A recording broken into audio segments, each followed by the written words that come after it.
Hi, this is Adam here. It's a beautiful September day in Southern California. It's a hot day. As you can tell, I'm sweating quite a bit. We have Mount Baldy in the background, Angeles National Forest here in my backyard. Just going up Mount Lukens here for a mountain bike ride, doing some tempo work at threshold pace up this fire road here. But I just wanted to take a break from the workout and mention two key tips that you can use to help monitor your recovery. This is one of the fundamental aspects that you need to pay attention to in your training plan, is to make sure that you're recovering properly in between workouts. If you're not recovering properly, you're going to go into that danger zone of overtraining. And once you start digging yourself a hole into that overtraining zone, it could take a while to climb out of that. It could take a couple weeks, and if you really dig a deep hole, that might be season ending. So you need to pay attention to your recovery on a daily basis, on a weekly basis, and make sure you're doing what you need to do to go out the next time that you need to really work hard. So two key tips to focus on for your recovery, and these involve tuning into your heart rate.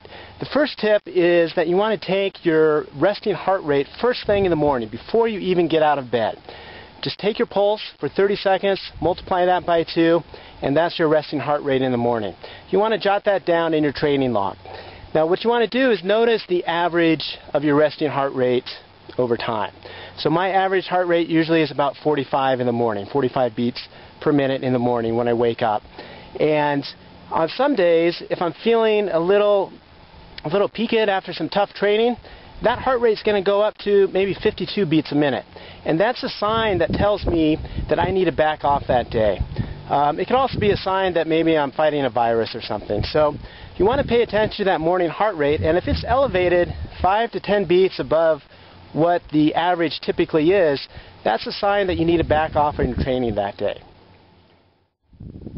So the second tip that you can use to tune into your heart rate to help monitor your training is to notice what your heart rate is doing during your workouts. So for example, today I'm going up this fire road up Mount Lukens, and I'm trying to target my threshold pace, my lactate threshold pace in zones 4 to 5A.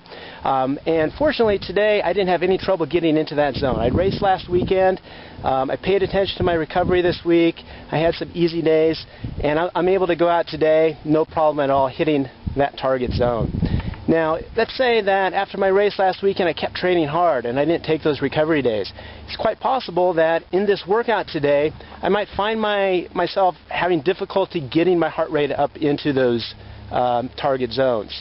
And that is another sure sign that I'm just not recovered enough to handle the training load that I'm trying to throw at myself today.